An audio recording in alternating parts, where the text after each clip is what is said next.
इसका तो बहुत उज्जवल उदाहरण है हमारे पास ध्रुव जी महाराज, जो कि भगवान के पास आए थे अपने पिता के सिंहासन पर बैठने के लिए। और उनके अंदर तो और भी बड़ी कामना थी, उनकी इच्छा थी कि पिताजी क्या, मैं पिताजी के सिंहासन तक पहुंचना चाहता हूं। भगवान ने पिताजी के पिताजी बना दिया उनको, बैठो अब तुमसे ऊंचा कोई नहीं है। अब इस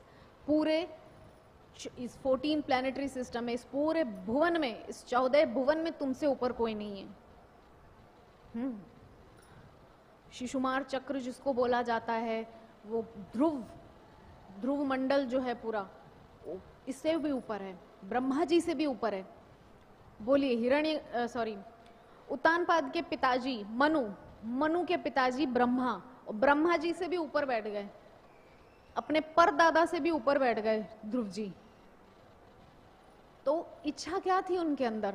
अर्थ की इच्छा थी, बड़ा मान सम्मान प्राप्त करने की इच्छा थी उनके अंदर, पूजा लाभ प्रतिष्ठा की इच्छा थी उनके अंदर।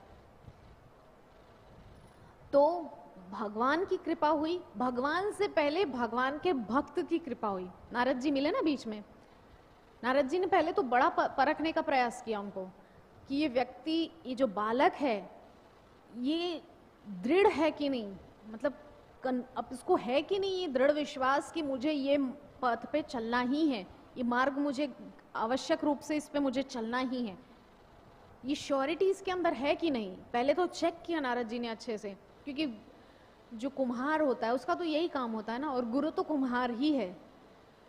अच्छे से मटके को बजा बजा करके, ठोक बजा करके देखता है, जब वो पक्का हो जाता है तभी उसको बाजार में बेचने के लिए उतारता है। तो नारद जी तो भगवान के पास जाने के लिए जो जीव है उसकी परीक्षा कर रहे हैं।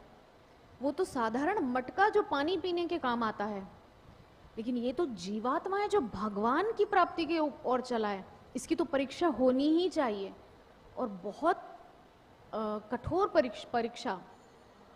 ऐसे ऐसे शब्द बोले नारद जी ने, बोले आप नहीं कर सकते बेटा, ये बहुत कठिन मार्ग है, भगवान की प्राप्ति इतना सरल नहीं है, आप घर जाइए, आप बहुत छोटे हैं, जाइए खेलिए कूदिए बच्चों के साथ, अपने मित्रों के साथ, खाइए पिए, अभी तो बहुत छोटे हैं आप, अपने माँ के पास जाके रहिए।